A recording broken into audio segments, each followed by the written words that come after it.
just wanna thank you 'cause everything you made is so beautiful. Every single star and every beat of my heart, and it's beautiful.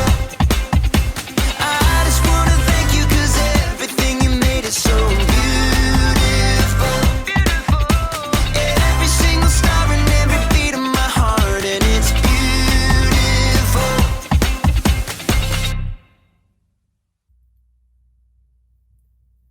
I've got an everlasting candy. I've got an everlasting candy. I've got an everlasting chance for me to say, with an everlasting candy, it'll last all day.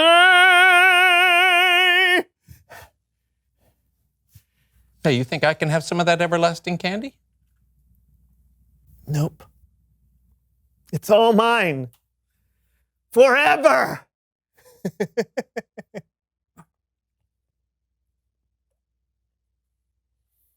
Well,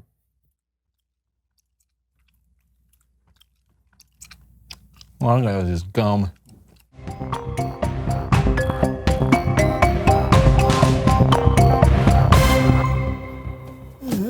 Okay.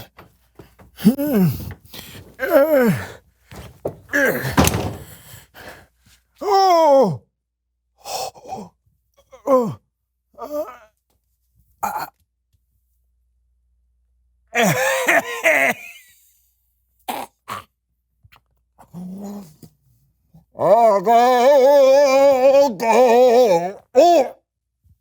My back.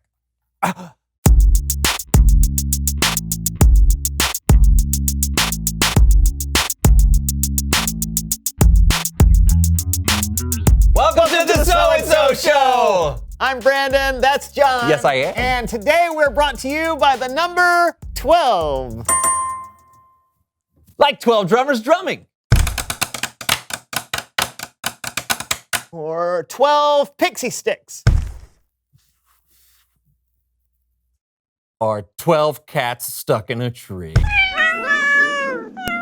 But our favorite 12 is a 12-year-old robotics champion. Please welcome someone who knows No stuff!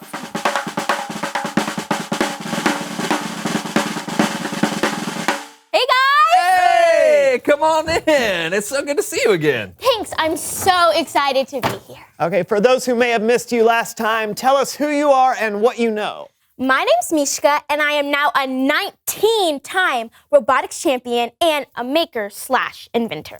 Oh, inventor. Oh, I didn't know you invented things. Oh yeah, that's actually how I got into robotics. I was trying to build a machine to take out the trash. That's my chore at home. But it ended up just chunking trash around the house. So my mom thought putting me in robotics club after school was a better use of my time. Was it? Oh yeah, I've invented and built all kinds of things. Like what? Like an automatic dog bowl, it feeds your dog while you're away. Oh, that's awesome. I also invented a toothbrush that brushes your teeth while you sleep. Oh, that's cool. Yeah, the only thing I've ever invented is a sandwich. It's called the stomach nuke. I wouldn't recommend eating it. But I've always wanted to build something that really mattered, something that could help the world. And now I have. What is it? I call it the static charge transducer. Wow! What does it do?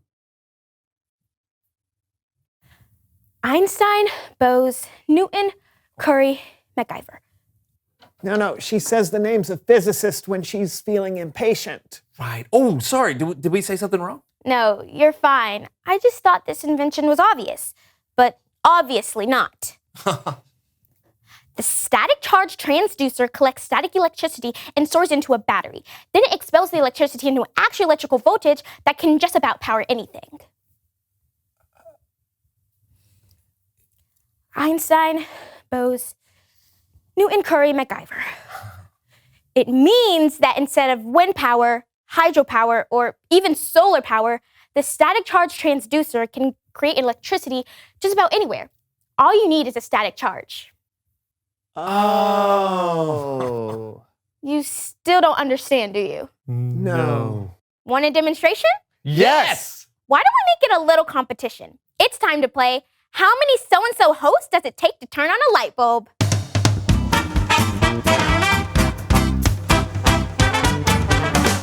What are we doing? You are both covered in wool blankets, which are wonderful conductors. When I say go, you both will jump around, therefore brushing the wool, causing a static charge to pass through the transducer, then into the light bulb. The first person to light up your light bulb with nothing but static electricity wins. Got it? Is this safe? On your mark, get set, go.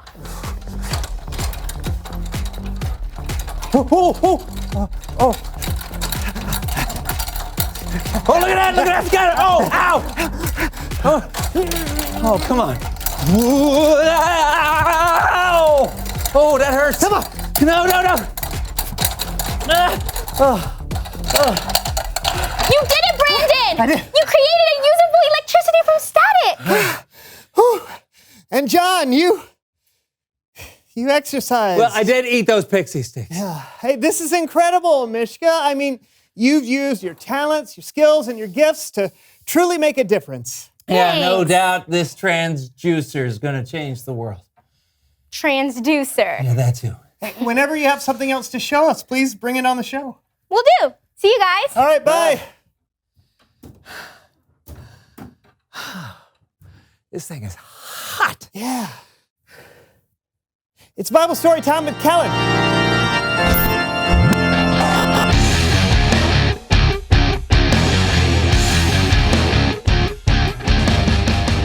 Should I even ask? Oh, science experiment. Makes sense. So, Kellen, do you have a Bible story for us? I do. It's about a young person who maybe thought he didn't have a lot to offer, but God created him just like he created all of us to make a huge difference. Just like Mishka. Yep. Oh, I'm also going to need your help for this story. No problem. To the theater!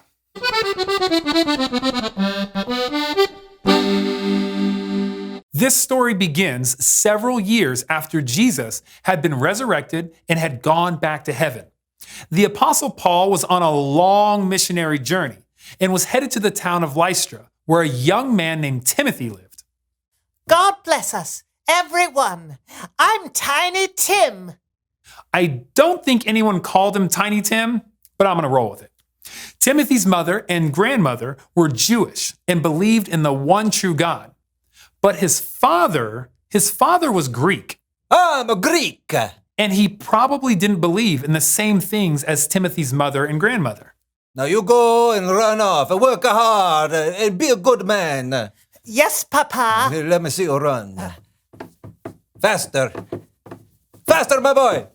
Now do a flip. Whoa. Whoa, that's a perfect 10. Very good. Good. Now go. Go. Oh, he left.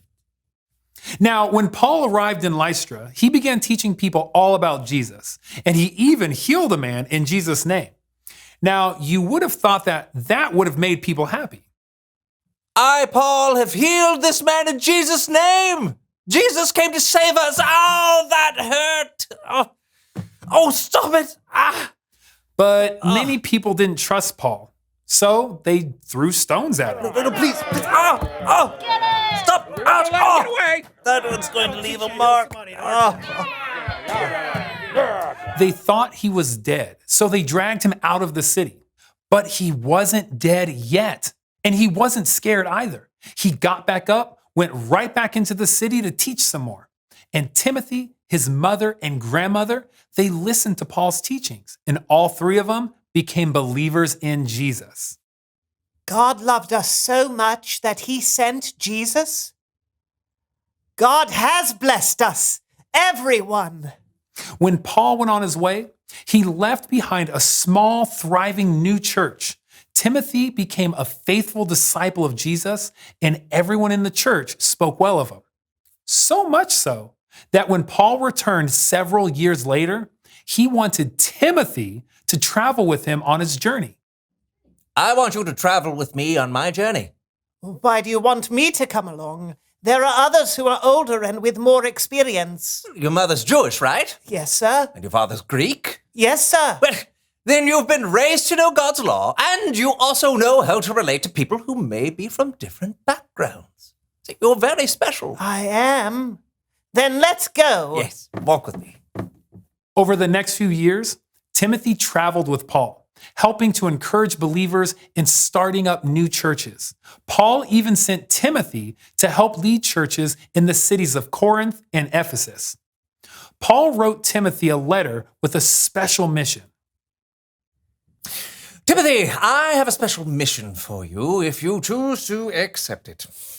I don't want it. You may not think you want it, but wait until I've finished writing. Okay. I want you to stay in Ephesus. Stay in Ephesus? Yes, Ephesus. But the leaders in Ephesus are so much older than me. Read this very carefully. Hold on. Okay. Don't let anyone look down upon you because you are young. Set an example for the believers in what you say and in how you live. And also set an example in how you love and in what you believe. Show the believers how to be pure. Use the gift the Holy Spirit gave you. What an amazing letter. Thank you. You're welcome. Oh. I'll do it. What are you waiting for? Go, my son.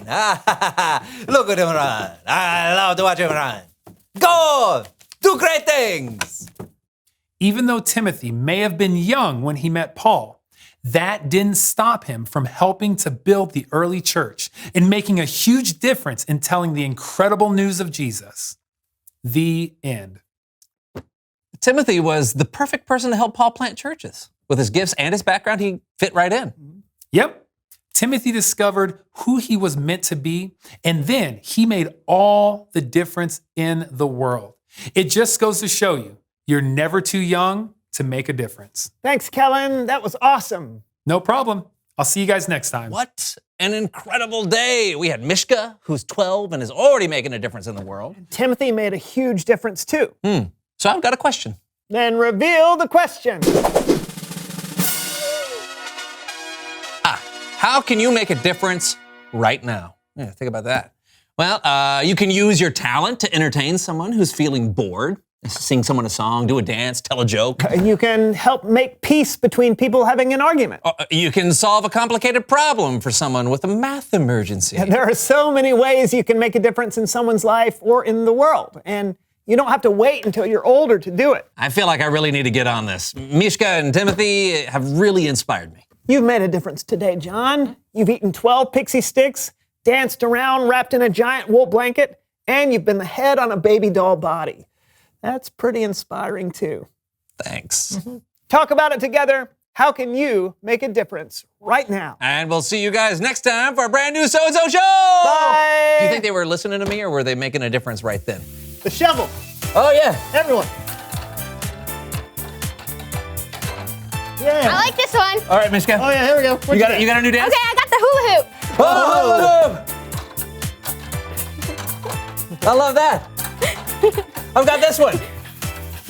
Oh, the standing still so we can rest. Okay. Yeah. I love that one. This one's good. And it's followed up by the check your pulse.